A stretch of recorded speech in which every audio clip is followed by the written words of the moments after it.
Gamete study centre आप सभी प्रतियोगियों का एक बार पुनः स्वागत करता है।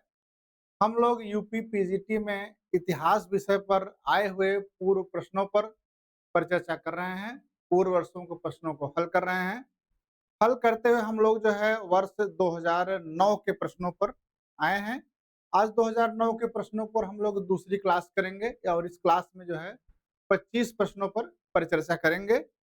परिचर्चा प्रारंभ करने से पहले आप सबसे परंपरागत अनुरोध और सुझाव है कि गैमेट स्टडी सेंटर के यूट्यूब चैनल को सब्सक्राइब कर लीजिए और जिन लोगों ने सब्सक्राइब किया है वह शेयर कर दें, जिससे इस चैनल द्वारा प्रदत्त कंटेंट का लाभ जो है और लोगों को मिल सके, आपके साथियों को मिल सके। तो आइए आज हम लोग जो है वर्ष 2009 में इतिहास विषय में पीजीटी में जो प्रश्न आए थे उस पर हम लोग जो है दूसरी क्लास को प्रारंभ करते हैं।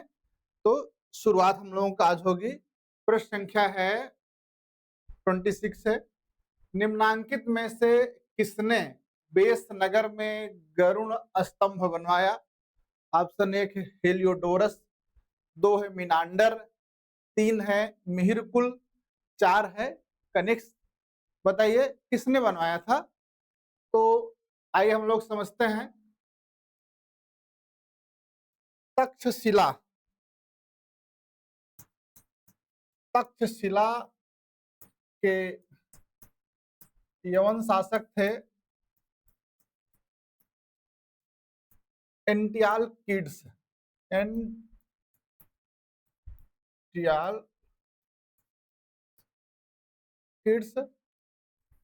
उसी समय जो है शुंग वंश के 9वें शासक थे काशी नरेश, जिनको कहते हैं भागभद्र। तो इंटियाल किड्स के थे राजदूत। क्या थे? राजदूत। इंटियाल किड्स के राजदूत थे हेलियोडोरस।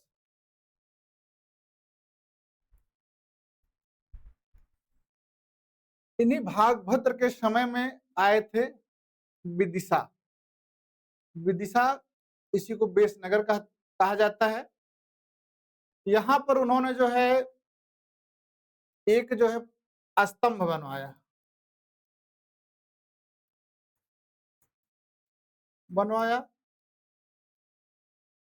और क्या किया?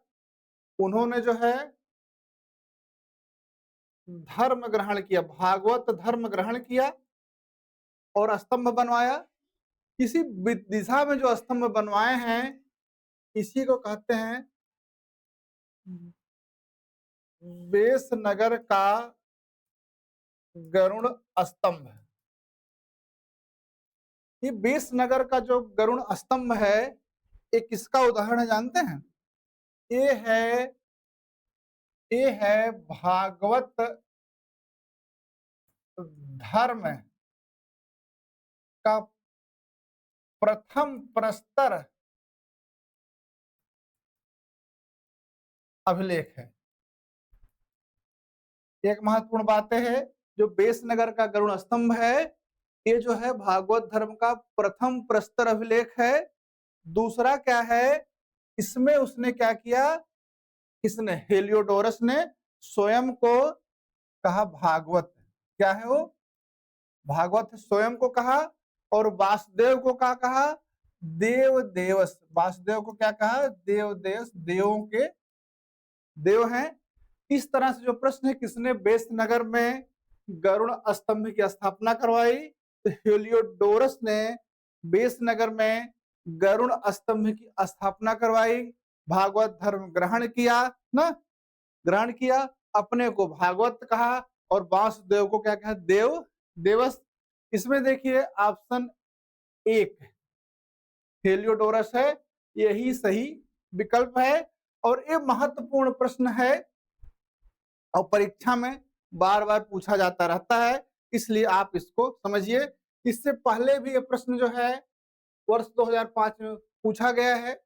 आप पीजीटी की प्लेलिस्ट पे जब जाएंगे तो 2005 के 5वीं क्लास के प्रश्न नंबर 102 पर इसको देखेंगे तो आपकी क्लियरिटी और ज्यादा बढ़ेगी। समझ गए? आगे चलते हैं।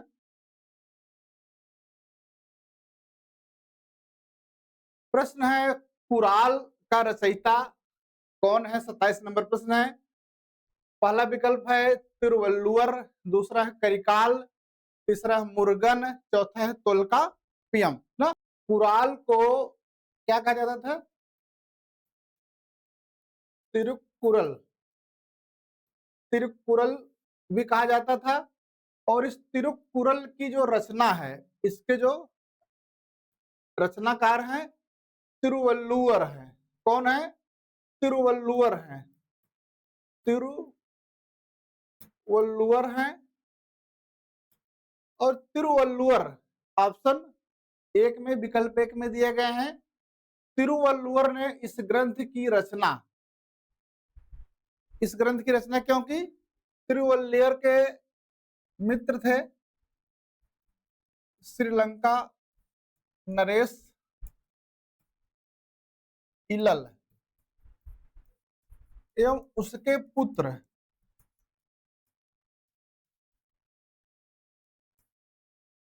को शिक्षा देने के लिए, उसके पुत्र को शिक्षा देने के लिए तिरुवल्लुवर ने किसकी रचना की? कुराल या तिरुकुराल की। इसको जो है तमिल साहित्य का आधार ग्रंथ कहते हैं। तमिल साहित्य का आधार ग्रंथ कहते हैं।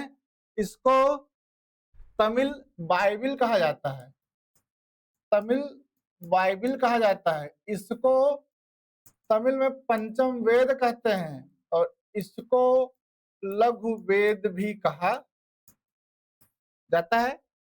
आइए इसको हम लोग देख लेते हैं। 18 लघु उपदेश गीत, इनको क्या कहते हैं? पदिनेन किलक्कन्कु का 11वां संस्करण है।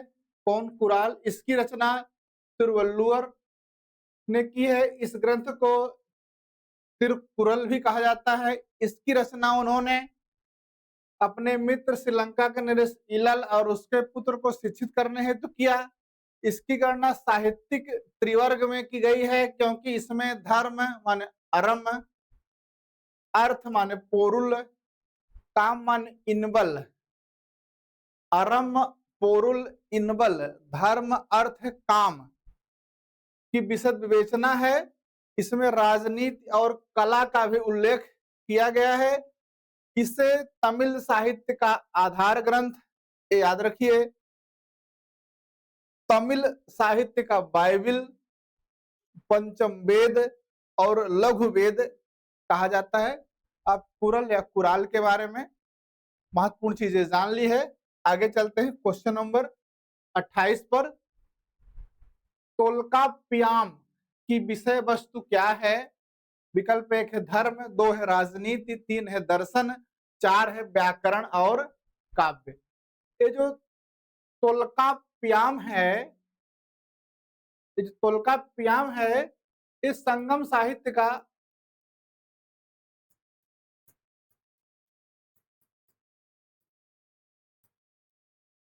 उपलब्ध प्राचीनतम ग्रंथ है।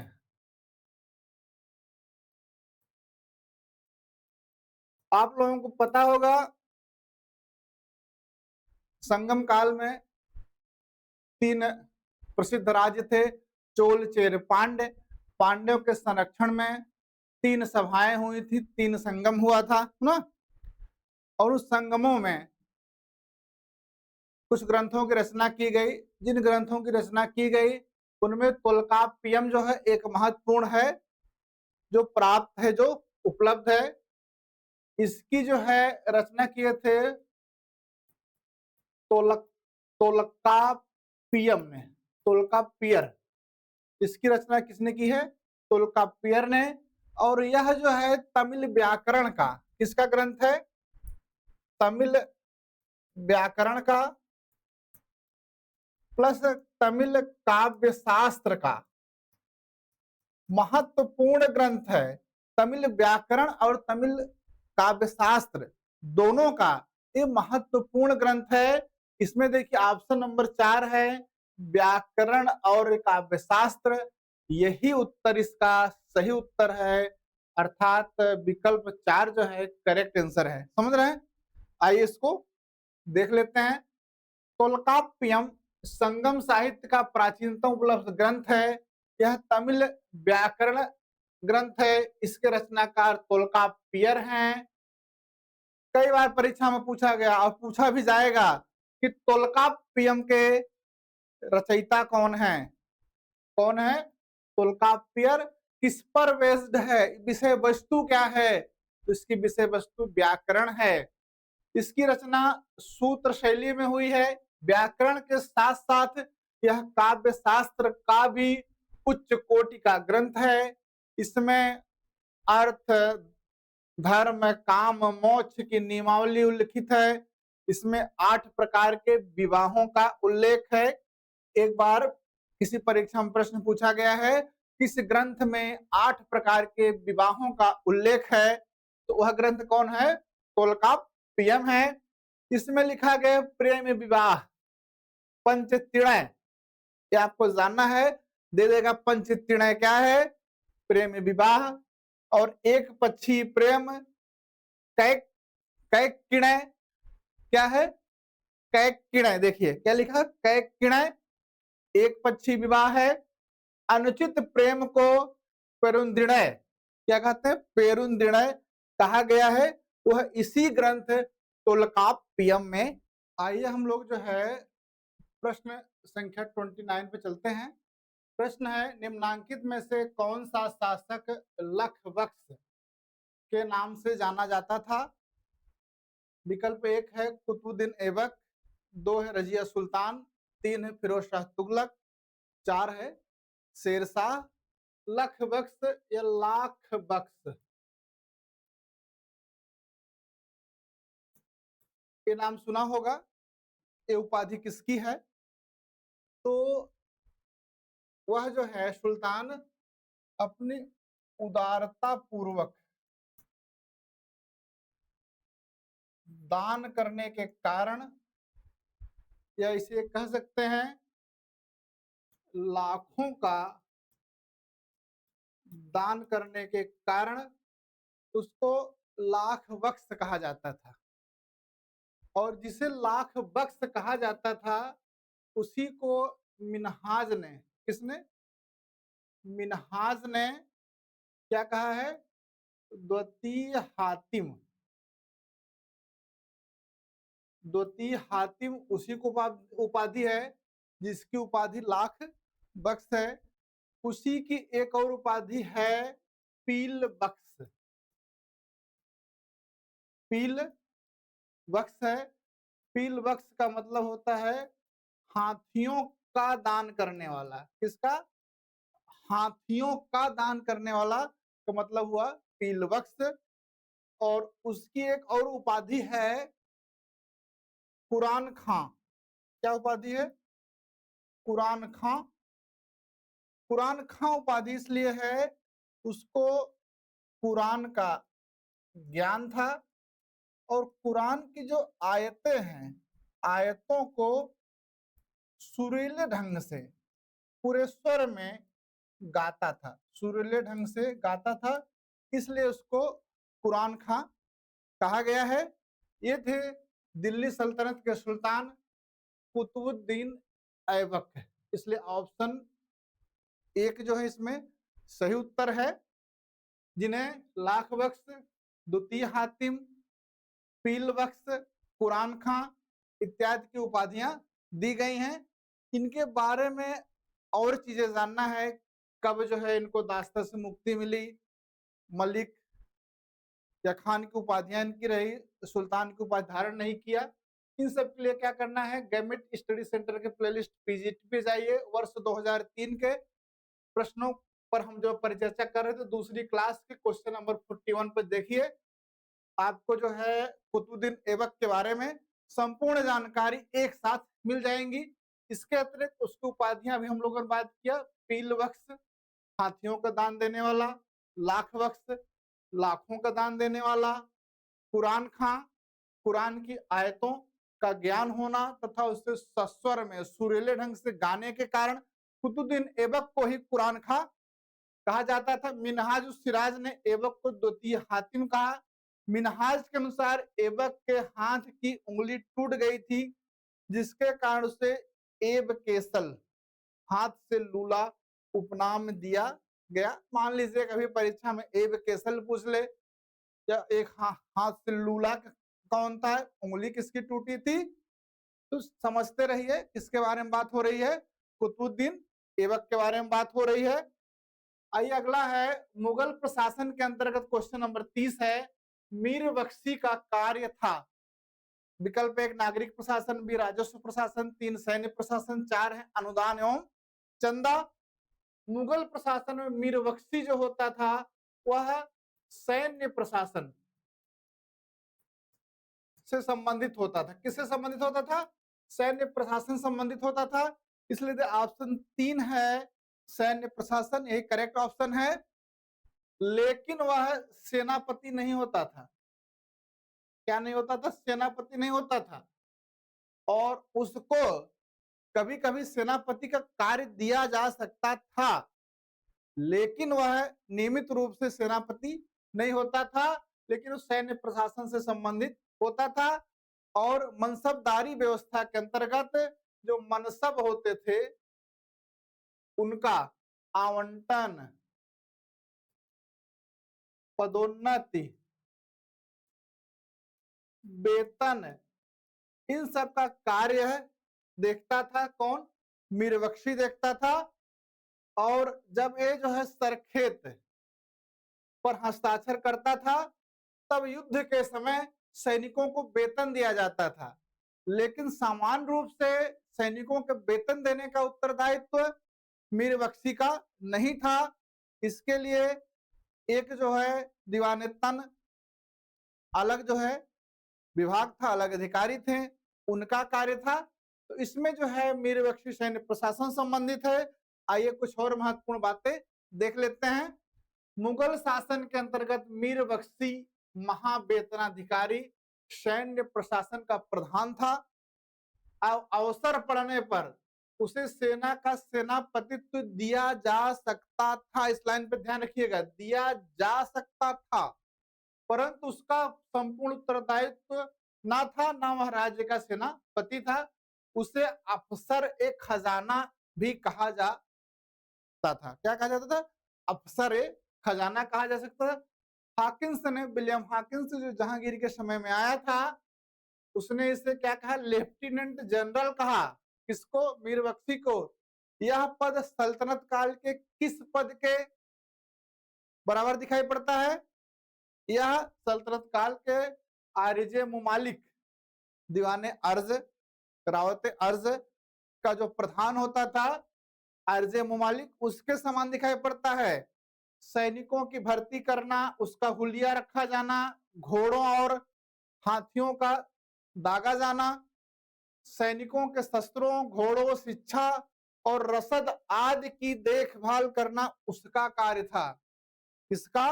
मीर बख्शी का। यह पद किसने प्रारंभ किया? महत्वपूर्ण है कि मनसबदारी किसने प्रारंभ की। इस तरह की चीजें पूछी जाती है। यह भी पूछा जा सकता है मीर बख्शी का पद जो है प्रचलन में कौन लाया, किसने प्रारंभ किया? तो अकबर हैं, ये इंपॉर्टेंट में डाल लीजिए। बादशाह के सम्मुख मनसब का आवंटन, मनसबदारों की प्रोन्नति आदि की सिफारिश मीर बख्शी के द्वारा रखी जाती थी। मीर बख्शी ही सैनिकों के वेतन की सूची सरखत पर हस्ताक्षर करता था। मीर बख्शी को युद्ध के दौरान को छोड़कर बाकी सेना को वेतन बांटने कोई अधिकार नहीं था। इसके लिए दीवाने तन होता था। समझ गए? दीवाने तन जो है वेतन का उत्तरदायित्व उसका होता था। इस तरह से हम लोगों ने प्रश्न नंबर 30 देखा। 30 में और चीजें देख लेते हैं। केंद्र में दीवान मीर बख्शी एक दूसरे पर नियंत्रण स्थापित करते थे। मंत्रियों के पदक्रम में सर्वोच्च वकील होता था। उसके बाद दूसरे स्थान पर क्या होता? दीवान होता था। तीसरे पर मीरबख्शी होता था। अगर हम हायरार्की देखें, पहले वकील, फिर दीवान, फिर मीरबख्शी, लेकिन मीरबख्शी और दीवान एक दूसरे पर नियंत्रण स्थापित करते थे। अमीर वर्ग का प्रमुख मीरबख्शी होता था, ना कि दीवान। अभियानों में सैनिक व्यवस्था के लिए एक बख्शी होता था, जिसे बख्शी लश्कर कहा जाता था। जब सैनिक अभियान पर जाते थे तो उनकी व्यवस्था के लिए एक बख्शी होता था, जिसे क्या कहते थे, बख्शी लश्कर कहा जाता था। अकबर ने अपने मीर बख्शी, लश्कर खां एवं शहबाज खां को अभद्र व्यवहार कर दंडित किया। अगर प्रश्न पूछता है किसने अपने मीर बख्शी को अभद्र व्यवहार कर दंडित किया, अकबर आएगा। अपने शासनकाल के अंतिम वर्ष दौर में औरंगजेब ने मीर बख्शी पद पर 4 व्यक्तियों की नियुक्ति की। मीर बख्शी पद पर एक व्यक्ति की नियुक्ति होती थी, लेकिन औरंगजेब के समय 86-87 में बीजापुर और गोलकुंडा ये सब मिलने के कारण, साम्राज्य बहुत बड़ा हो जाने के कारण औरंगजेब ने मीर बख्शी पद पर 4 व्यक्तियों की नियुक्ति की थी। हो सकता है परीक्षा में पूछ ले किस के शासनकाल में मीर बख्शी पद पर 4 व्यक्ति नियुक्त थे, तो औरंगजेब आएगा उसका उत्तर। आइए क्वेश्चन नंबर है 31। सर थॉमस रो दूत के रूप में किसके न्यायालय में आया था, किसके कोर्ट में, ना? ए अकबर, बी शाहजहां, 3 है जहांगीर, 4 है औरंगजेब। 1 2 3 4 विकल्प है। तो बात कर रहा है सर थॉमस रो की। सर थॉमस रो से पहले हम लोग देखते हैं 1608 ईस्वी में जहांगीर के कोर्ट में, जहांगीर के दरबार में, न्यायालय में एक जेम्स प्रथम ब्रिटिश राजा थे, जेम्स प्रथम। इन्होंने एक पत्र दिया था अकबर के नाम। अकबर के नाम एक पत्र दिया था, उसको लेकर आया था विलियम हॉकिंस। कौन लाया था? कैप्टन विलियम हॉकिंस आया था। वह किसके कोर्ट में आया? चला तो पत्र लेकर, जेम्स का पत्र लिया अकबर के नाम, लेकिन जब वो पहुंचा तब तक किसका शासन था? जहांगीर के शासन में। वह जो है 1609 में आगरा में किससे मिला? जहांगीर से मिला, और अपना परिचय उसने तुर्की में दिया। तुर्की में अपना परिचय दिया, और वह जो है फारसी एवं तुर्की का ज्ञाता था और दोनों भाषाएं बोल लेता था। अतः उसे जो है मुगल बादशाह से संपर्क स्थापित करने के लिए किसी दुभाषी या ट्रांसलेटर की जरूरत नहीं थी। यह जो है अकबर, जहांगीर ने जो है इसका स्वागत किया। स्वागत करने के बाद क्या किया इन्होंने? इसको जो है 400 का मनसब दिया। जहांगीर ने 400 का मनसब प्रदान किया। किसको? कैप्टन हॉकिंस को। और खान की उपाधि दी। खान की उपाधि के कारण ही इसको कहीं कहीं आप देखेंगे इंग्लिश खां, इंग्लिश खां या फिरंगी खां परीक्षा में पूछा जाता है। इंग्लिश खां या फिरंगी खां की उपाधि किसकी थी? तो ए थी किसकी? हॉकिंस की। इंग्लिश खां या फिरंगी खां की उपाधि थी। और आगरा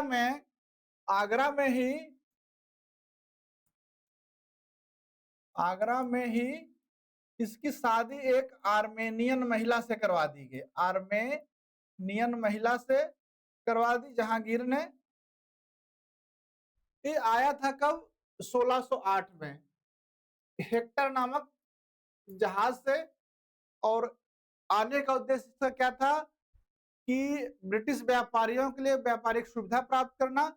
उसमें यह पूर्णतः सफल नहीं हुआ। फलतः 1611 ईस्वी में तामस नामक जहाज से। जहाज इसलिए बार बार कह रहे हैं, एक बार पूछा है किस जहाज से आया था, रेड ड्रैगन या हेक्टर इसका नाम है, ये परीक्षा में पूछा गया है। कभी पूछ ले किस जहाज से वापस गया था, तो टामस नामक जहाज से वापस गया था।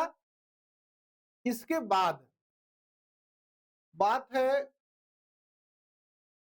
1615 ईस्वी की।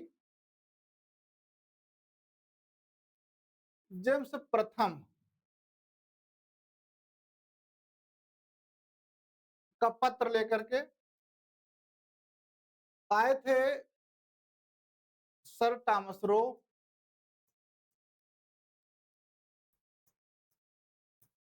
और उनके गुरु थे गुरु एडवर्ड टेरी। आए आए थे। इस समय किसका कोर्ट था? जहांगीर का ही दरबार था। तो जहांगीर के समय में विलियम हॉकिंस आए। हॉकिंस के बाद कौन आया? सर टॉमस रो आए। और ये जो है 3 वर्ष तक रहे, 3 वर्ष तक रहे। इन्होंने जो है अजमेर में जहांगीर से मुलाकात की। इनकी भेंट फर्स्ट टाइम जहांगीर से अजमेर में हुई। ये 3 वर्षों तक रहे हैं। ये 3 वर्षों तक रहे हैं अजमेर में, मांडू में, अजमेर, मांडू, अहमदाबाद और इलाहाबाद, इन सब स्थानों का इन्होंने 3 वर्षों में भ्रमण किया।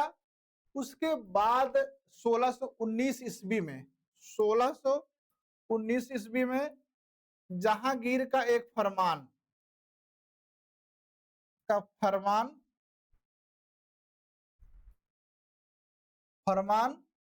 ब्रिटिश राजा, ब्रिटिश सम्राट जेम्स प्रथम के लिए लेकर गए। समझ गए? जहांगीर के लिए ये लेकर गए। और ये आए थे लायन, जैसे हेक्टर पूछ लिया वैसे टॉमस पूछा जा सकता है, वैसे लायन भी पूछा जा सकता है। अब आइए, अब चलते हैं प्रश्न पर। तो प्रश्न था सर टॉमस रो किसके कोर्ट में आए? उत्तर एकदम क्लियर हो गया, विकल्प नंबर 3 जहांगीर के दरबार में आए। चलिए अगला चलते हैं हम लोग, अगला प्रश्न देखते हैं।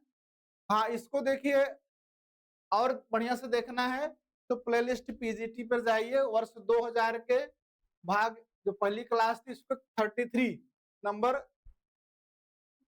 का जो प्रश्न है उसमें रिपीट किया गया था, वहां व्याख्या की गई है, उसको क्लियर है कर लीजिए। आगे चलते हैं। प्रश्न है 32 है, 32 नंबर। सूर सागर के रचयिता कौन है? 1 है कबीर, 2 है नानक, 3 है मीराबाई, 4 है सूरदास। तो सूर सागर, एक और पुस्तक है सूर सारावली, एक और पुस्तक है साहित्य लहरी। इन सब की रचना किस भाषा में? ब्रज भाषा में। किसने की थी? सूरदास ने की थी। इसलिए विकल्प 4 इसमें सही विकल्प है। और सूर सागर के, ये तो अकबर और जहांगीर के समकालीन थे, लेकिन सूर सागर की रचना इन्होंने जहांगीर के आश्रय में की। समझ गए? आइए और देखते हैं इसके बारे में। सूरदास का जन्म कहाँ हुआ था? आगरा मथुरा मार्ग पर, हाईवे पर रुकंता नामक ग्राम में हुआ था। ये अकबर एवं जहांगीर के समकालीन थे। अगर ये पूछे किसके समकालीन थे? अकबर एवं जहांगीर के समकालीन थे। और किसके दरबार में आश्रयदाता इनका कौन था? तो जहांगीर था। सूरदास कृष्ण एवं राधा के भक्त थे। उन्होंने ब्रज भाषा में 3 सूर सागर, सूर सारावली, साहित्य लहरी की रचना की। जहांगीर ने सूरदास को आश्रय दिया था, ये बात हुई अभी। उसी के संरक्षण में सूर सागर की रचना हुई। सूरदास का संबंध वल्लभाचार्य की शिष्य परंपरा से था। वल्लभाचार्य ने ही सूरदास को पुष्टि मार्ग में दीक्षित किया। इन्हीं की प्रेरणा से सूरदास ने श्रीमद् भागवत के आधार पर कृष्ण लीला को अपनी रचनाओं का आधार बनाया। समझ रहे हैं? कृष्ण लीला को अपनी रचनाओं का आधार किसकी प्रेरणा पर बनाया सूरदास ने? अगर यह प्रश्न पूछा जाता है तो वल्लभाचार्य उत्तर आएगा। वल्लभाचार्य के पुत्र थे विठलनाथ ने 8 कवियों के समूह अष्टछाप सुना होगा की स्थापना की। सूरदास उनमें एक थे। अब्दुल रहीम खान खाना का नाम सुना होगा, उनसे भी इनका संपर्क था। सूरदास सगुण भक्ति के उपासक थे। सूरदास ने माधुर्य भाव से प्रेरित होकर कृष्ण के साथ में राधा का वर्णन या कृष्ण के साथ में राधा को सम्मिलित करके लोगों में जन प्रचलित बनाया। समझ गए? इसमें देखिए मुख्य बात एक है अष्टछाप जो है उसमें सूरदास भी थे, ये महत्वपूर्ण है। दूसरा श्रीमद् भागवत को आधार बनाने की प्रेरणा, कृष्ण लीला की प्रेरणा इनको वल्लभाचार्य से मिली। आइए प्रश्न है 33 है, अकबर ने सर्वप्रथम दक्षिण भारत के किस राज्य पर आक्रमण किया? 1 है बीजापुर, 2 है गोलकुंडा, 3 है अहमदनगर, 4 है बरार। हुआ क्या था कि 1591 में अकबर ने क्या किया, दक्षिण के उस समय जो 4 राज्य थे, खानदेश, अहमदनगर, बीजापुर और गोलकुंडा, इन सबको पत्र लिखा और पत्र लिखकर कहा कि मेरी अधीनता आप लोग, मेरा संप्रभुता आप लोग स्वीकार कर लें। उस पत्र पर जो है अहमदनगर, बीजापुर, गोलकुंडा ने कोई जवाब नहीं दिया और खानदेश ने अकबर की संप्रभुता स्वीकार कर ली। प्रश्न बनता है कि दक्षिण का वह कौन सा राज्य है जो सर्वप्रथम अकबर की संप्रभुता स्वीकार की? तो वह है खानदेश है। समझ रहे हैं? और मुगल साम्राज्य के अंतर्गत सबसे अंत में कौन लाया गया? तो 1786 में गोलकुंडा है, 1787 में, तो 1786 में बीजापुर है, 1787 में गोलकुंडा औरंगजेब के समय में आए हैं। तब उसने क्या की कार्रवाई की अकबर ने? अहमदनगर पर। प्रश्न है किस राज्य पर प्रथम बार आक्रमण किया? तो अहमदनगर पर किया। हुआ क्या था, यहाँ के जो शासक थे बुरहान उल मुल्क, इनकी मृत्यु हो गई थी। इनके मृत्यु के बाद इसका पुत्र, अल्पवयस्क पुत्र, क्या नाम था? बहादुर निजाम शाह। निजाम शाह गद्दी पर बैठा और उनकी संरक्षिका बनी चांद बीबी। चांद बीबी कौन थी? बुरहान उल मुल्क की बहन थी और बीजापुर की रानी थी। और बीजापुर में अपने पति के मृत्यु के बाद शासन सत्ता का कुछ दिन संचालन किया था, इसलिए उनको शासन सत्ता के बारे में अनुभव था, संचालन के बारे में अनुभव था। एक बार यहां से प्रश्न पूछा गया है कि चांद बीबी कहाँ की रानी थी? तो बीजापुर की थी, लेकिन बहन किसकी थी? अहमदनगर के बुरहानुल मुल्क। इन लोगों ने प्रतिरोध किया और इन सब के बावजूद 1596 ईस्वी में मुगलों और अहमदनगर के बीच में संधि हुई। उस संधि में जो है बरार, अहमदनगर, ये सब किला जो है अकबर को देना पड़ा। इसलिए इस परीक्षा से जो प्रश्न आया है, प्रथम आक्रमण किया था अहमदनगर है। इसमें ऑप्शन 3 जो है सही ऑप्शन है, सही उत्तर है। इसके लिए आपको क्या करना है, पीजीटी प्लेलिस्ट पे जाना है। वर्ष 2005 के चौथी क्लास के 95 नंबर क्वेश्चन पर, 95वें क्वेश्चन पर जाइएगा। अहमदनगर के साथ में अकबर के संघर्ष की पूरी गाथा लिखी हुई है, वहां से समझिए। क्वेश्चन नंबर 34 है, प्रयाग प्रशस्ति के लेखक कौन है? 1 है भांस, 2 है भारवी, 3 है हरिसेन, 4 है बसव। प्रयाग प्रशस्ति ये किसके बारे में है? एक गुप्त शासक है जिसको भारत का नेपोलियन कहा जाता है। किसको कहा जाता है भारत का नेपोलियन बताइए? समुद्रगुप्त। तो गुप्त शासक हैं। समुद्र गुप्त के इतिहास का प्रमुख स्रोत है कि इतिहास का स्रोत क्या है? प्रयाग प्रशस्ति है, जिसकी रचना समुद्रगुप्त के ही संधि विग्राहक संधि विग्राहक किसने, क्या नाम था? हरिसेन ने की है। किसने की है? हरिसेन ने की है। अब विकल्प 3 में आप देखिए, तलाश करिए, तो हरिसेन दिख रहा है, यही करेक्ट ऑप्शन है इस प्रश्न का। और हरिसेन ने जो प्रयाग प्रशस्ति है इसकी रचना हरिसेन ने की है। और यह जो है लिखा किसमें गया है? यह लिखा गया है ब्राह्मी लिपि में। ब्राह्मी लिपि और शुद्ध संस्कृत भाषा में लिखा गया है। ब्राह्मी लिपि और संस्कृत भाषा में लिखा गया है। यह चंपू शैली में लिखा गया है। कौन सी शैली है इसकी? चंपू शैली है। चंपू शैली से क्या तात्पर्य है? इसमें पहले पद्य में लिखा जाता है, फिर गद्य में लिखा जाता है। इस तरह से जो शैली बनती है वो चंपू शैली है। ये प्रयाग प्रशस्ति वास्तव में है क्या? ये प्रयाग प्रशस्ति वास्तव में मौर्य सम्राट अशोक का अभिलेख है। मौर्य सम्राट अशोक का क्या है? अभिलेख है। और अशोक ने जो है इसको कौशाम्बी के महामात्यों को निर्देश देने के लिए वहां पर खुदवाया था। कौशाम्बी में था ये, समझ रहे हैं? तो ये प्रयाग प्रशस्ति मुख्यतः क्या है? अशोक का अभिलेख है, स्तंभ लेख है, जिसको उन्होंने कौशाम्बी में खुदवाया था। फिर बाद में जब मुगल सम्राट अकबर के समय अकबर ने इसको इलाहाबाद के किले में रखवाया। कौशाम्बी से उठवा लाया, इलाहाबाद के किले में रखवाया।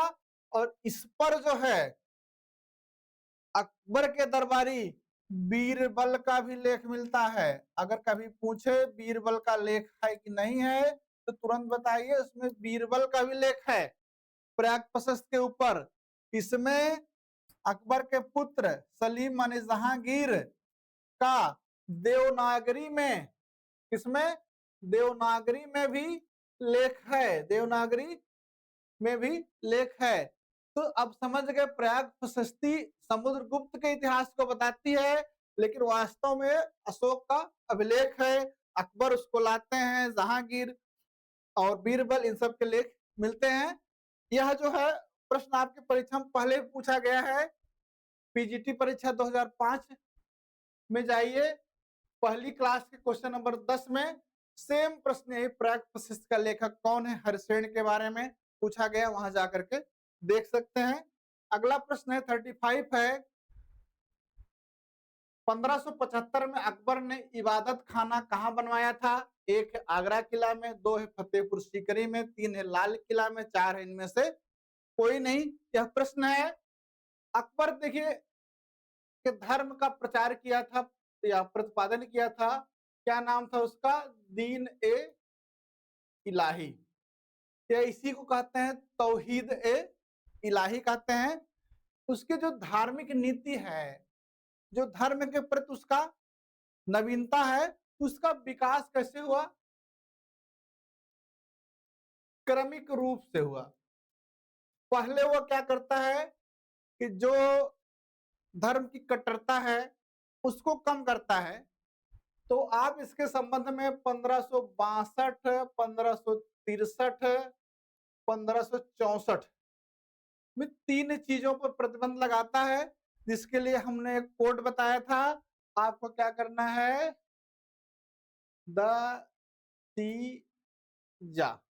दा माने दास प्रथा पर रोक लगाता है, तीर्थ यात्रा कर पर रोक लगाता है, उसके बाद जजिया को प्रतिबंधित करता है जजिया पर। ये सन एकदम पता रहे, 1562, 63, 64, दास प्रथा, तीर्थ यात्रा कर और जजिया दतीजा, ये बात कई बार हो चुकी। इसके बाद करता क्या है अकबर जो है, धर्म के धर्म के दार्शनिक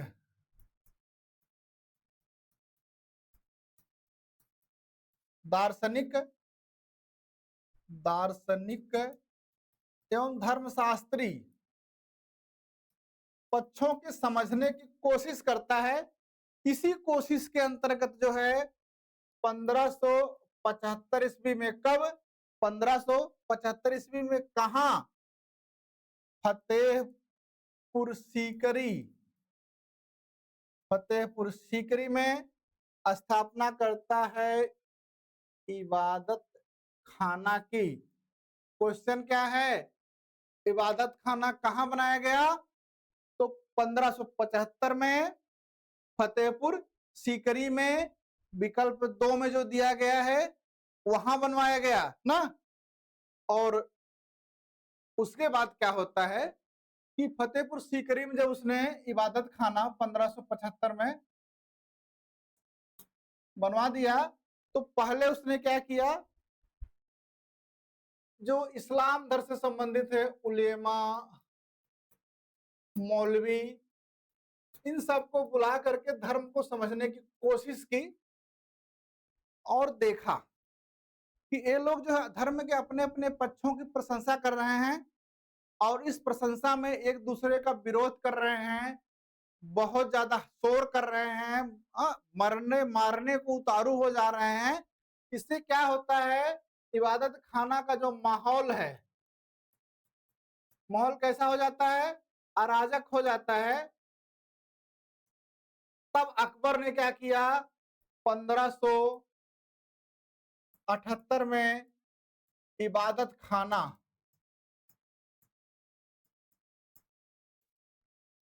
का द्वार, इबादत खाना सभी धर्मों के आचार्यों को, धर्मों के लिए खोल दिया।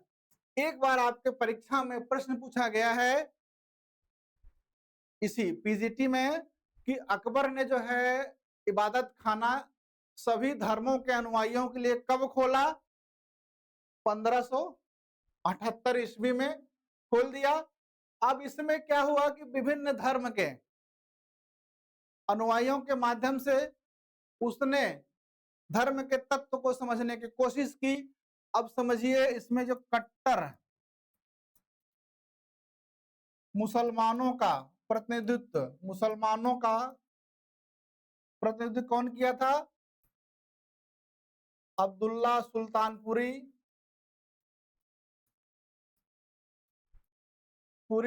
और अब्दुल नबी। इन्होंने क्या किया, कट्टर मुसलमानों के बारे में जो उनके राय थी, जो उनको विचार था, उसको व्यक्त किया। उदारवादी मुसलमानों के पक्ष की प्रस्तुति की शेख मुबारक, नाम सुना होगा आप लोगों ने। उनके 2 पुत्र थे, फैजी और अबुल फजल। उसके बाद हिंदू धर्म का प्रतिनिधित्व कौन किया? पुरुषोत्तम किया ने और देवी पंडित ने। पुरुषोत्तम और देवी पंडित ने किया।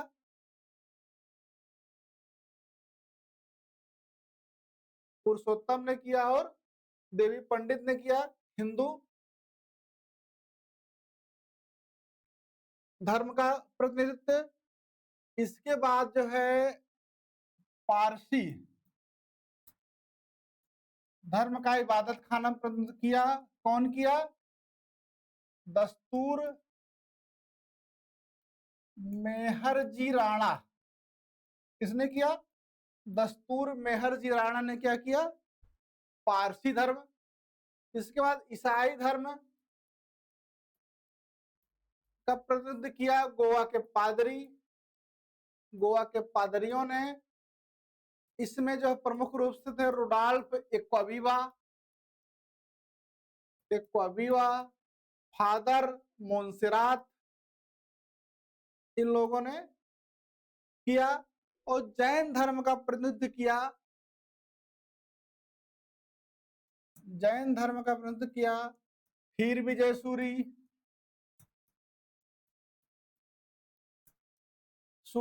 जिनचंद्र सूरी और अन्य बहुत से जैन विद्वानों ने किया।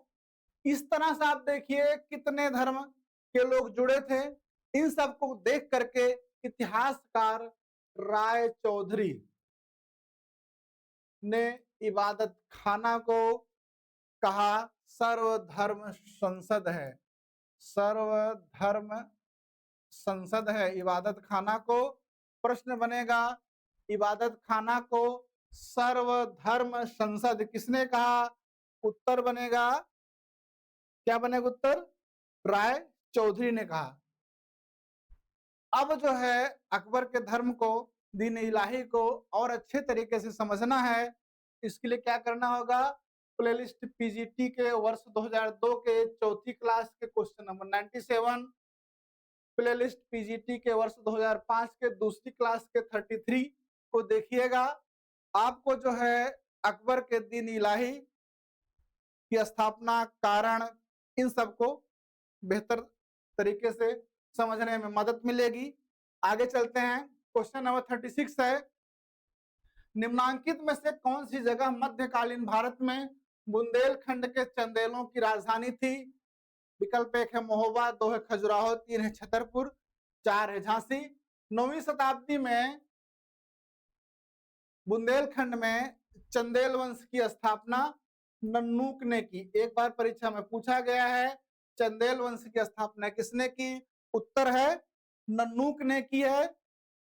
और इसी वंश के थे एक शासक यशोवर्मन।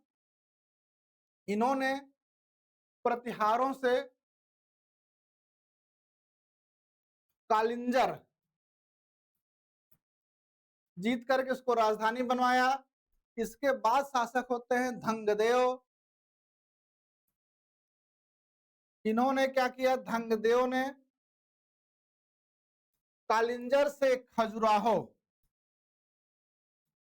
से कहा खजुराहो अपनी राजधानी स्थानांतरित की। और उसके बाद जो है संपूर्ण चंदेलों के काल में राजधानी खजुराहो ही रही। इसमें देखिए ऑप्शन नंबर 2 है खजुराहो, यही करेक्ट ऑप्शन है। आइए इसके बारे में और चीजें हम लोग देख लेते हैं। जजाक भुत्ती या बुंदेलखंड के चंदेल, जजाक भुत्ती चंदेल वंश की उत्पत्ति के संदर्भ में चंद्रवरदाई पृथ्वीराज रासो, इसको नोट करिए, परीक्षा में पूछा जाता है। पृथ्वीराज रासो की रचना किसने की है? तो चंद्रवरदाई ने की है। वह चंदेल लेखों में बताया गया है कि ऋषि अत्रि के संयोग से चंद्रोदय ऋषि का जन्म हुआ। ऋषि अत्रि के संयोग से चंद्रोदय ऋषि का जन्म हुआ। इसी चंद्रोदय ऋषि की संतान कालांतर में चंदेल कहलाए। क्लियर? चंद्रमा से संबंधित होने के कारण चंद्रवंशी क्षत्रिय माने गए। राजपूतों के 36 कुलों में चंदेलों का भी नाम मिलता है। चंदेलों के बारे में और कृष्ण मित्र की रचना है प्रबोध चंद्रोदय, परीक्षा में पूछी जाती है, याद रखिएगा। प्रबोध चंद्रोदय किसकी रचना है? कृष्ण मिश्र की। उसके बाद जगनिक का आल्हखंड, आल्हखंड किसका है? जगनिक का। उसमें उससे भी चंदेल वंश के संबंध में जानकारी मिलती है। ये दोनों आपको पता होना चाहिए, परीक्षा उपयोगी हैं। चंदेलों के राज्य को जजाक भुत्य कहा जाता है। इस संदर्भ में महोबा से प्राप्त एक लेख प्रकाश में आया है कि चंदेल वंश के तीसरे शासक जयशक्ति ने अपने द्वारा शासित प्रदेश जेजा या जेजा का नामकरण अपने नाम पर जेजाक भुत्ति ठीक उसी प्रकार से किया जिस प्रकार से राजा पृथु के नाम पर पृथ्वी का नामकरण हुआ, राजा पृथु के नाम पर पृथ्वी का नामकरण हुआ, उसी तरह से जयशक्ति ने जेजा या जज्जा का नामकरण अपने नाम पर किया। कालांतर में बुंदेलों के नाम पर इसे वहां बुंदेलों की प्रधानता थी, बुंदेलखंड भी कहा गया। 9वीं शताब्दी में चंदेल राज्य की स्थापना नन्नुक ने की। इस वंश के प्रारंभिक शासकों में वाकपत, जयशक्ति, विजयशक्ति, राहिल एवं हर्षदेव थे। यशोवर्मन, धंगदेव, गंडदेव एवं विद्याधर इस वंश के शक्तिशाली राजा थे। विद्याधर के बाद इस वंश के अनेक शासक हुए, जैसे विजयपाल, देववर्मन, कीर्तिवर्मन, सलक्षण वर्मन, जयवर्मन, पृथ्वीवर्मन, मदन वर्मन इत्यादि। चंदेल वंश का अंतिम महान शासक था परमर्द, इसे परिमल भी कहते थे, जो 11 से 62 से 1202 ईस्वी तक शासन किया। यशोवर्मन के बारे में जानिए। 925 से 950 में शासन किया था। प्रतिहार नरेश देवपाल से कालिंजर जीता था, प्रतिहार से कालिंजर जीता था, राजधानी बनाया। धंगदेव 950 से 1002 को चंदेलों की वास्तविक स्वतंत्रता का जन्मदाता माना जाता है। प्रश्न बनेगा, चंदेलों की वास्तविक स्वतंत्रता का जन्मदाता कौन है? उत्तर है धंगदेव। सर्वप्रथम धंग ने ही महाराजा धीराज की उपाधि धारण की। एमपी पीसीएस में क्वेश्चन पूछा गया था कि चंदेलों में, चंदेल वंश में पहला शासक कौन था जिसने महाराजा धीराज की उपाधि धारण की? उत्तर ए आएगा। धंग ने अपनी राजधानी कालिंजर के स्थान पर खजुराहो स्थानांतरित की और बाद के काल में खजुराहो जो है चंदेल वंश की राजधानी बनी रही। अब आइए अगला है प्रश्न 37। निम्नांकित में से किसने भारत में सुहरावर्दी पंथ की स्थापना की? विकल्प एक है शहाबुद्दीन सुहरावर्द, 2 है बख्तियार काकी, 3 है शेख बहाउद्दीन जकारिया, 4 है निजामुद्दीन औलिया। बात हो रही है सुहरावर्दी सिलसिला। उसकी स्थापना बगदाद के शिक्षक थे, इनका क्या नाम था? शहाबुद्दीन सुहरावर्दी। सुहरावर्दी इन्होंने जो है सुहरावर्दी पंथ की सिलसिले की स्थापना की। इनके शिष्य थे बहाउद्दीन जकारिया। क्या नाम था? बहाउद्दीन जकारिया। इन्होंने इस सिलसिले को भारत में बहुत तेज गति से प्रसारित किया, विकसित किया, बढ़ाया। तो देखिए इसमें विकल्प 3 में शेख बहादुर जकारिया, यही उत्तर इसका सही है कि भारत में किसने स्थापना की? बहाउद्दीन जकारिया ने की। इनका जन्म मुल्तान के कोट अरोर में हुआ था, मुल्तान में हुआ था।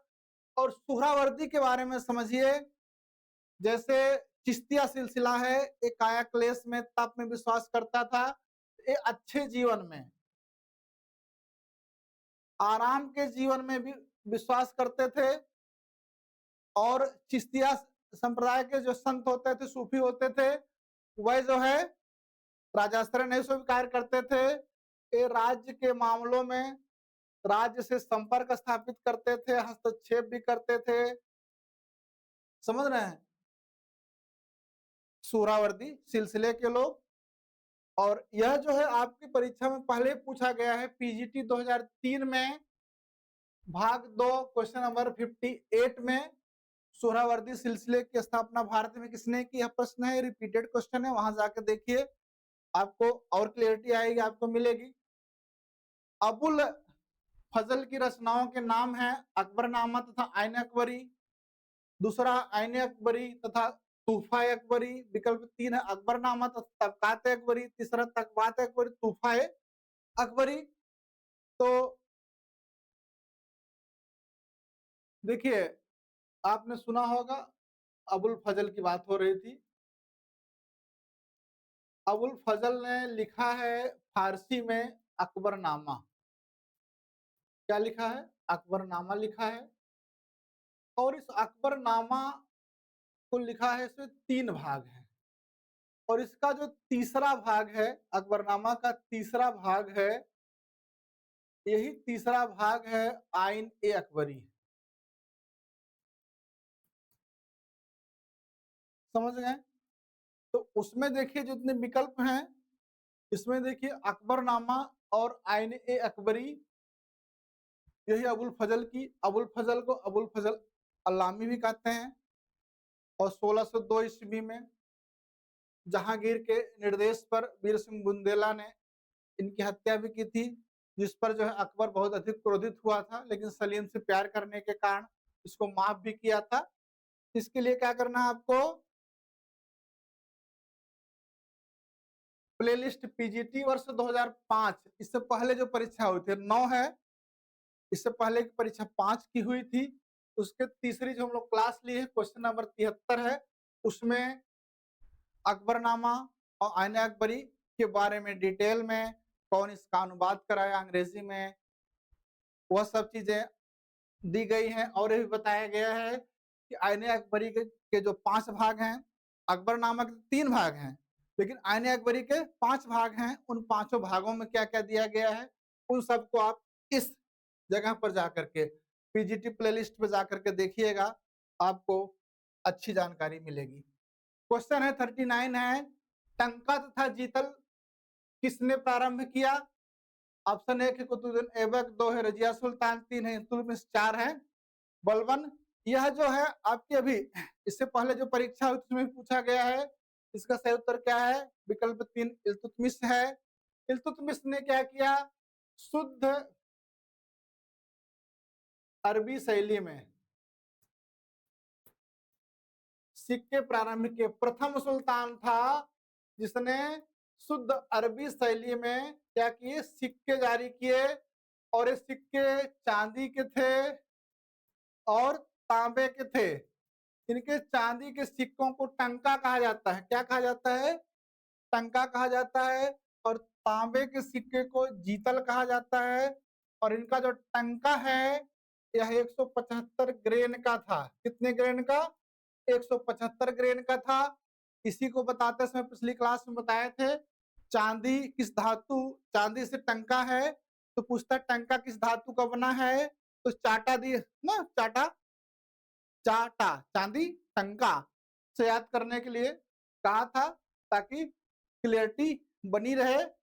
और एक काम इसने ये प्रारंभ किया कि जहां पर टंका ढाला जाता था, उस टकसाल के शहर का नाम, जहां पर टकसाल थी उसके शहर का नाम सिक्कों पर लिखवाना प्रारंभ किया। इसने इन्हीं सब बातों से प्रभावित होकर एक इतिहासकार हैं नेल्सन राइट। क्या नाम है? Nelson right. इन्होंने कहा है इल्तुतमिश महान मुद्रा शास्त्री था। क्या था? महान मुद्रा शास्त्री। परीक्षा में प्रश्न पूछेगा किसने कहा है इल्तुतमिश महान मुद्रा शास्त्री था? उत्तर आएगा नेल्सन राइट ने। इसके लिए क्या करना है? पीजीटी प्लेलिस्ट पे जाइए, 2005 के दूसरी क्लास के क्वेश्चन नंबर 36 में देखिए। क्वेश्चन नंबर 40 है, अलाउद्दीन खिलजी द्वारा चित्तौड़ के किले पर आक्रमण का सजीव विवरण मिलता है किसके द्वारा? विकल्प 1 है पद्मावत में, 2 है कथा सरित सागर में, 3 है गोविंद में, 4 है पदावली में। अलाउद्दीन खिलजी ने 1303 ईस्वी में चित्तौड़ पर आक्रमण किया और जीता। चित्तौड़ के जो शासक थे रतन सिंह थे, गुलावत वंश के, और इनकी रानी थी पद्मिनी। पद्मिनी को नायिका के रूप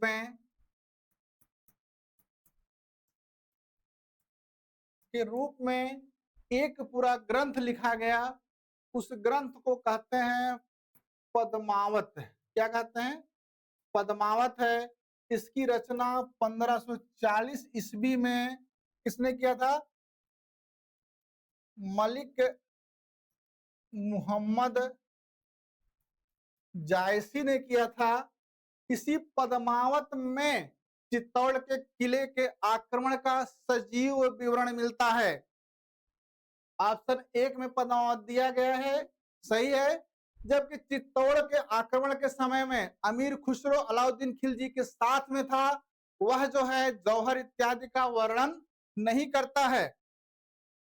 करता है। उसके बाद एक प्रश्न आपके परीक्षा में बनता है कि खिजराबाद किसे कहते हैं। जब चित्तौड़ पर अलाउद्दीन खिलजी ने अधिकार कर लिया तो चित्तौड़ का नाम बदल करके खिजराबाद कर दिया और अपने पुत्र अल्पवयस्क पुत्र खिज्र खां को उसका शासक बनाया। तो अब प्रश्न फिर से अगर पूछेगा कि खिजराबाद किसको कहते हैं, उत्तर आपका चित्तौड़ पर लगेगा, चित्तौड़ पर ही लगेगा। अब आइए इसको देख लेते हैं। अलाउद्दीन खिलजी ने 1303 में चित्तौड़ अभियान किया। यहाँ का शासक रतन सिंह गुलौत वंश का था। उसकी रानी पद्मिनी थी, जो 1540 में मलिक मोहम्मद जायसी द्वारा लिखित पद्मावत की मुख्य नायिका थी। पद्मावत में ही अलाउद्दीन खिलजी के चित्तौड़ के किले पर आक्रमण का अभियान का सजीव चित्रण मिलता है। रतन सिंह अपने सेनापति बादल एवं गोरा के साथ मारा जाता है। पद्मिनी ने 1600 स्त्रियों के साथ जौहर किया। इस जौहर का उल्लेख अमीर खुसरो द्वारा नहीं किया गया, जो कि इस समय अलाउद्दीन खिलजी के साथ था। एक बार परीक्षा में पूछा गया है चित्तौड़ विजय के समय कौन साथ में था, अमीर खुसरो।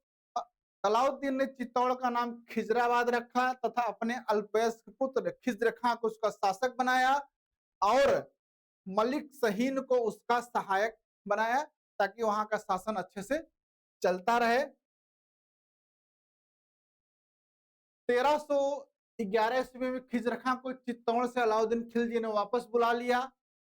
अलाउद्दीन ने उसे अपने एक मित्र सरदार मालदेव को दे दिया, परंतु रतन सिंह के एक वंशज से हमीर देव ने मालदेव को निरंतर परेशान किया और 1321 ईस्वी मालदेव की मृत्यु के बाद उसने चित्तौड़ और संपूर्ण मेवाड़ राज्य को स्वतंत्र कराने में सफलता प्राप्त की। हमीर देव ने, यह भी जानते रहिए। 1459 में दामोदर कवि ने लिखा पद्मावती कथा। पद्मावत तो मलिक मोहम्मद जायसी ने लिखा। अगर ये पूछ ले कि पद्मावती कथा किसने लिखा, दामोदर कवि ने, और इसमें पद्मावती के जौहर का उल्लेख है। समझ गए। 1623 ईस्वी में जाटमल ने गोरा बादल की कथा लिखी, कथा का लेखन किया। गोरा बादल उनके सैनिक थे ना, जो युद्ध में मारे गए थे। ये दो अतिरिक्त इंफॉर्मेशन है, इसको आप जानते रहेंगे तो अगर परीक्षा में इस तरह के प्रश्न पूछे दुर्लभ टाइप के, उसको भी आप सही कर ले जाएंगे। आइए अगला प्रश्न है, रणजीत सिंह किस सिख मिसल से थे। ऑप्शन ए शुक्र चकिया, 2 अहलूवालिया, 3 है कन्हैया, 4 है इनमें से कोई नहीं। तो रणजीत सिंह जो है शुक्र चकिया मिसल से थे, इसलिए ऑप्शन एक इसमें सही है। आइए देखते हैं। रणजीत सिंह का जन्म 13 नवंबर 1780 में गुजरावाला गांव में शुक्र चकिया मिसल के मुखिया महासिंह के घर में हुआ था। महासिंह की मृत्यु के बाद रणजीत सिंह की माता राज कौर, इनकी सास सदा कौर और दीवान लखपत राय के नेतृत्व में 1742 से 1797 तक प्रतिशासन परिषद काउंसिल ऑफ रेजेंसी ने शासन संचालन किया। 1797 में शासन की समस्त बागडोर रणजीत सिंह ने अपने हाथों में लिया। 18 वर्ष की उम्र से रणजीत सिंह ने अपने विजय अभियान प्रारंभ किए। धीरे धीरे संपूर्ण पंजाब, कश्मीर, पेशावर, मुल्तान आदि में विजय प्राप्त करने में सफलता मिली। 1799 में रणजीत सिंह का लाहौर पर अधिकार हुआ। तत्पश्चात उन्होंने इसे अपनी राजनैतिक राजधानी बनाया। लाहौर का जमान शाह ने उन्हें राजा की उपाधि प्रदान की। 1805 में रणजीत सिंह अमृतसर भंगी मिसल से छीनकर इसे अपनी धार्मिक राजधानी बनाया। लाहौर को राजनीतिक राजधानी, अमृतसर को धार्मिक राजधानी बनाया। आइए क्वेश्चन नंबर है 42 है, किस हिंदू शाही शासक ने स्वयं द्वारा प्रज्वलित चिता में कूदकर आत्मदाह कर लिया? ये प्रश्न है। एक विकल्प है जयपाल, दो है आनंदपाल, तीन है त्रिलोचनपाल, चार है भीम। समझ रहे हैं? तो महमूद गजनवी का नाम आप लोगों ने सुना होगा। इसने पहला आक्रमण तो मुल्तान पर किया था, लेकिन यहाँ पर जो है 1001 ईस्वी में हिंदू शाही शासक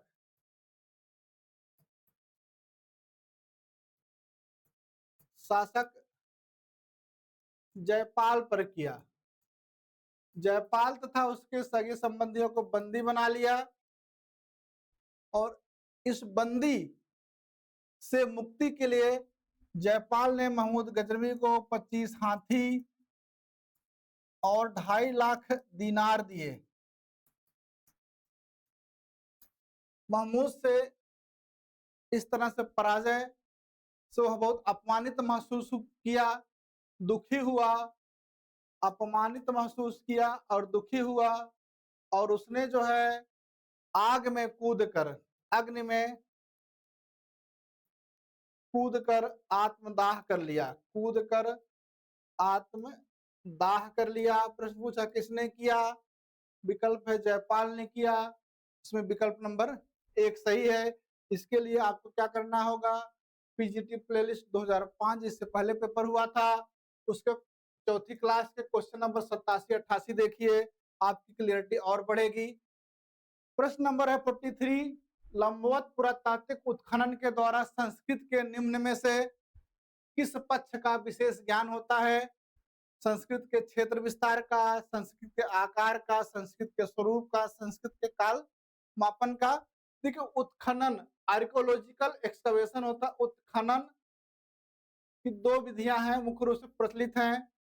एक है लंबवत, दूसरा है क्षैतिज।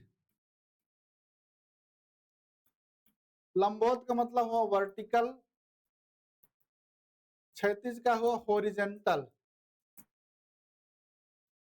लंबवत में है क्या, जैसे एक कोई संस्कृति है, नीचे को हम खोदते हुए चले आए हैं, ये हो गया, इसके नीचे आए, इसके नीचे आए, इस तरह से हम लोग करते हैं।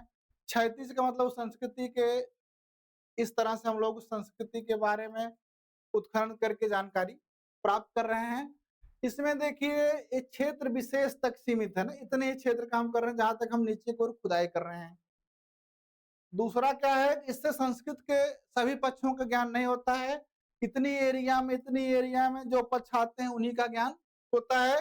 लेकिन इससे हम जान सकते हैं कि संस्कृति थी, इसके ऊपर संस्कृति आई, इसके ऊपर संस्कृति आई, और एक किस काल क्रम का, काल के बारे में, समय के मापन के बारे में हम वर्टिकल या लंबवत उत्खनन से जान सकते हैं। इसलिए देखिए विकल्प 4 है, संस्कृत के काल मापन की, यही करेक्ट इसमें विकल्प है, करेक्ट ऑप्शन है। आइए इसको देखते हैं। उत्खनन की 2 विधियां व्यवहार में लाई जाती हैं, लंबवत उत्खनन वर्टिकल एक्सकेवेशन, क्षैतिज उत्खनन हॉरिजॉन्टल एक्सकेवेशन।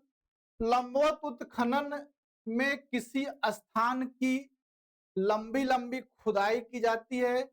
यह खुदाई तब तक चलती रहती है जब तक प्राकृतिक मिट्टी नहीं मिल जाती है। इसमें ऊपर से नीचे खोदा जाता है।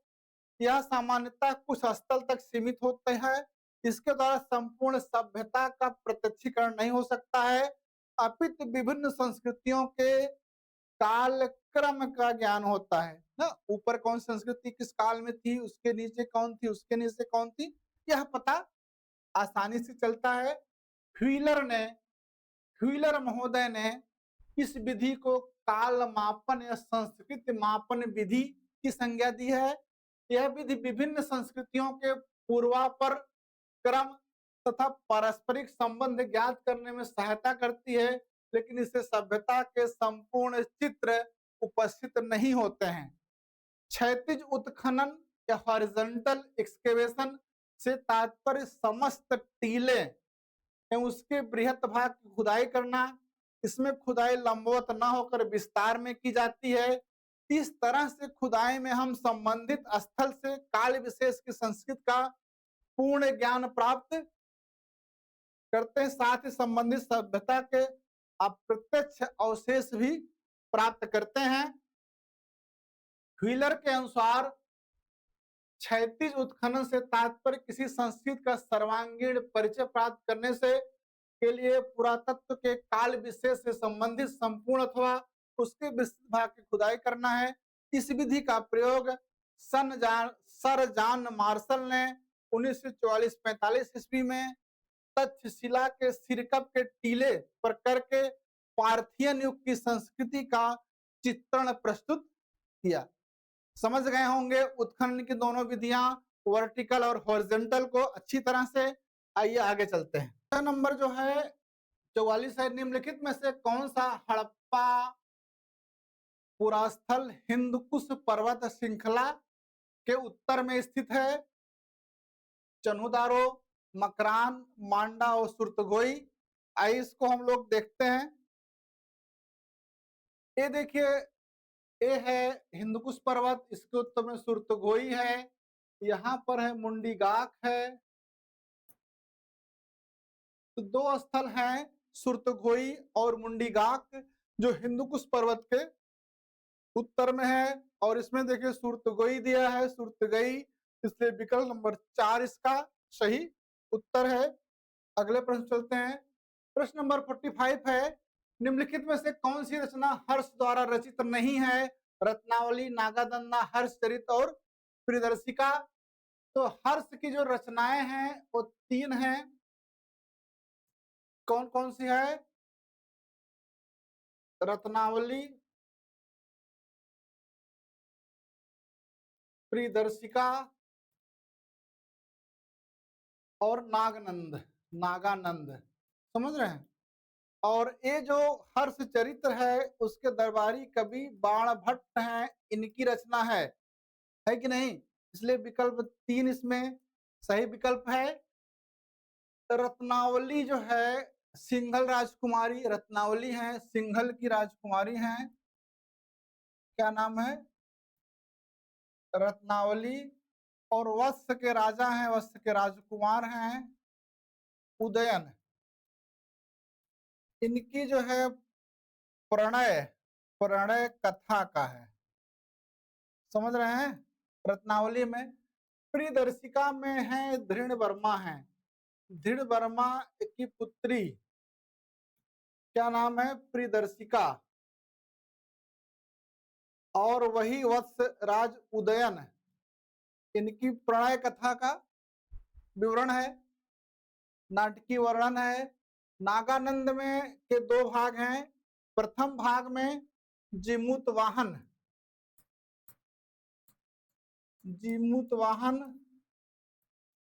और मलयवंती की प्रणय कथा है।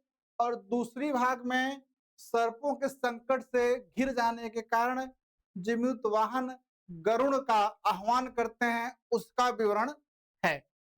आपने विकल्प देखा तो आगे समझ लेते हैं। हाँ, हर्ष को प्रियदर्शिका, रत्नावली, नागन नामक संस्कृत नाटकों का रचनाकार माना जाता है।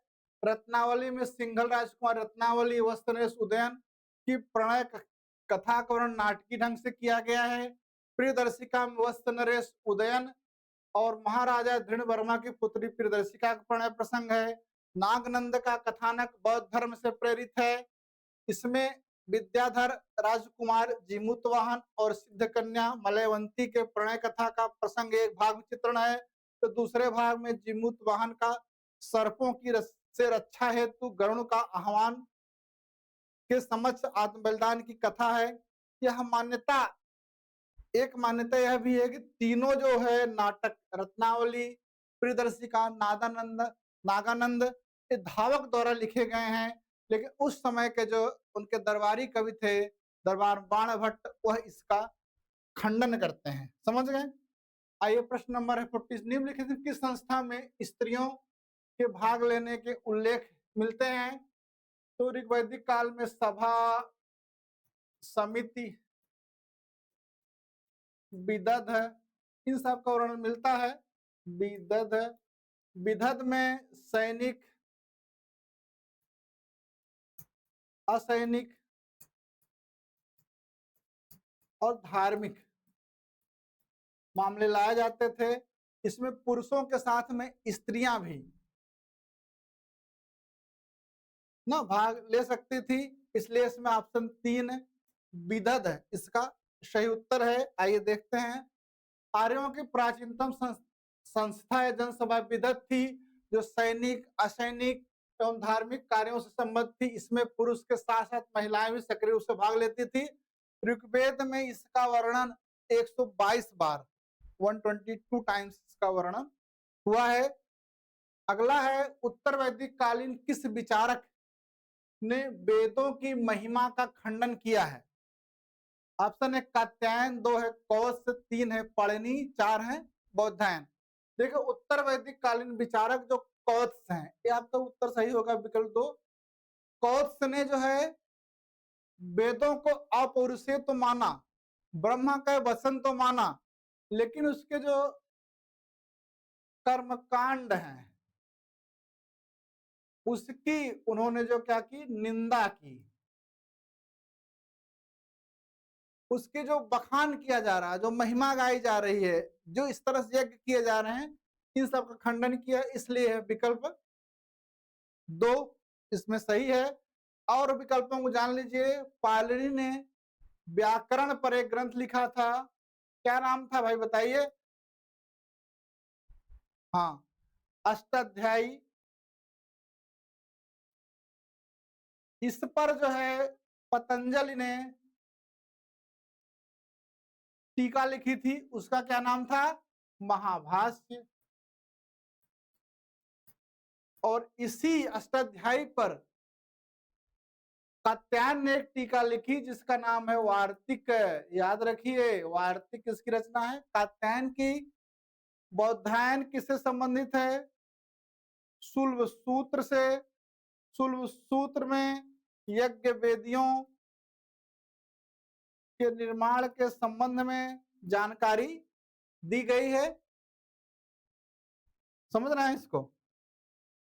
कौत्स, जिन्हें कौत्स्य भी कहा जाता है, एक प्रसिद्ध ऋषि थे जिन्होंने वेदों के ज्ञान को प्राप्त किया, उसका प्रसार किया। वह वेदों के ज्ञाता थे और उन्होंने वेदों के विभिन्न पहलुओं पर प्रकाश डाला।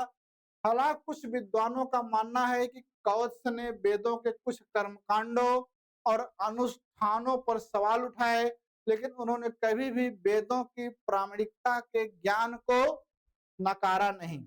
आइए क्वेश्चन नंबर 48 है, भगवान बुद्ध ने अपने प्रथम धर्मोपदेश कहाँ दिए था? विकल्प 1 ऋषिपत्तनम में, 2 है बोध गया में, 3 है श्रावस्ती में, 4 है पाटलिपुत्र में। क्या होगा भाई? 35 वर्ष की उम्र में इनको बोध गया ना, जिसको कहते हैं उर्वेला, उर्वेला में ज्ञान प्राप्त हुआ। ज्ञान प्राप्त के बाद ये चले आए ऋषिपत्तनम, पत्तनम, इसी को कहते हैं सारनाथ। यहाँ पर है मृगदाव, यही ऋषिपत्तनम सारनाथ जो मृगदाव के पास में है, 5 ब्राह्मण सन्यासियों को, कितने? 5 ब्राह्मण सन्यासियों को पहली बार उपदेश दिया। वह वही सन्यासी थे जो बुद्ध के मध्यम मार्ग को अपनाने के कारण वणिक पुत्री द्वारा खीर देने दिया गया, उसको खाने के कारण उनको छोड़कर चले आए थे। उन्हीं को पहली बार उपदेश दिया, पहली बार उपदेश दिया, प्रथम उपदेश दिया। इसी उपदेश को बौद्ध ग्रंथों में धर्म चक्र प्रवर्तन कहा जाता है। धर्म चक्र प्रवर्तन, समझ रहे हैं? धर्म चक्र प्रवर्तन कहा जाता है। इसमें ऑप्शन 1 दिया है ऋषिपत्तनम, यही ऑप्शन 1 इसका सही ऑप्शन है। अगला है, हाँ, इसको जो है पीजीटी 2000 के दूसरी क्लास के 67 में, पीजीटी 2004 के पहली क्लास के क्वेश्चन नंबर 1 में जाकर आप देख सकते हैं। देखिए कितनी बार रिपीट किया जा रहा है क्वेश्चन। अगला क्वेश्चन है क्वेश्चन नंबर 49 है, विनय पिटक का संकलन किसके द्वारा किया गया? 1 है महाकश्यप, 2 है मोगलपुत्तिस, 3 है उपाली, विकल्प 4 है आनंद। तो हम लोगों ने इसी परीक्षा में 2009 में ही डिस्कस किया था बौद्ध धर्म ग्रंथ, जिनको कहते हैं त्रिपिटक। बौद्ध धर्म ग्रंथों क्या कहते हैं? त्रिपिटक कहते हैं। एक किस भाषा में है? पाली में है ना। ये त्रिपिटक 3 तरह के ग्रंथ हैं, 3 ग्रंथ हैं। कौन कौन से? सुत्त पिटक, विनय पिटक, अभिधम्म पिटक ना। सुत्त पिटक, विनय पिटक और अभिधम्म पिटक। सुत्त पिटक में क्या है? उपदेश है।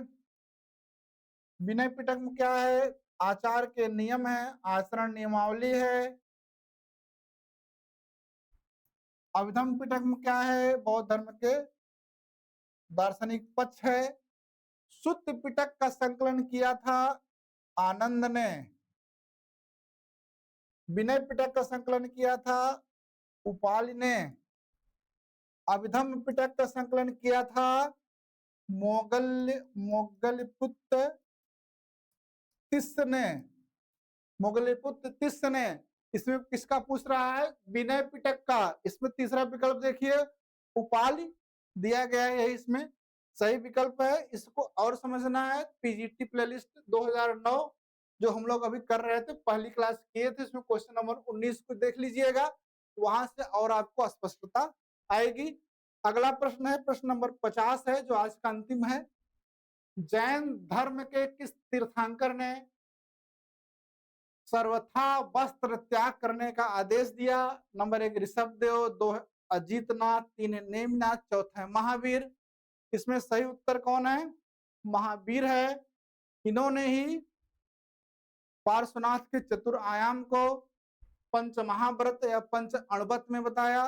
अस्तेय, अपरिग्रह ना, सत्य, अहिंसा, अस्तेय, अपरिग्रह और ब्रह्मचर्य को जोड़ा 5वें अणुव्रत के रूप में, 5वें महाव्रत के रूप में। इसका सही उत्तर कौन है? महावीर स्वामी है। इस तरह से हम लोगों ने आज जो है वर्ष 2009 पीजीटी में दूसरी क्लास में 50 क्वेश्चन तक का हल कर लिए हैं, चर्चा कर लिए हैं। अब आपको क्या करना है? इन प्रश्नों का बार बार देखना है। देखने के बाद अगर आपको लगे, अगर आपको अनुभव हो कि आपके ज्ञान में वृद्धि हुई है और प्रश्नों के सटीक और एथेंटिक आंसर मिले हैं, इससे जो है जो नए प्रश्न बनेंगे उनकी परिचर्चा इसके अंतर्गत आई है, तो आप जो है अपना फीडबैक अवश्य दीजिएगा और फीडबैक आप लाइक और कमेंट के माध्यम से दीजिएगा। आप सभी ने जो है क्लास को अच्छे से एंजॉय किया है। आप सभी को बहुत बहुत धन्यवाद।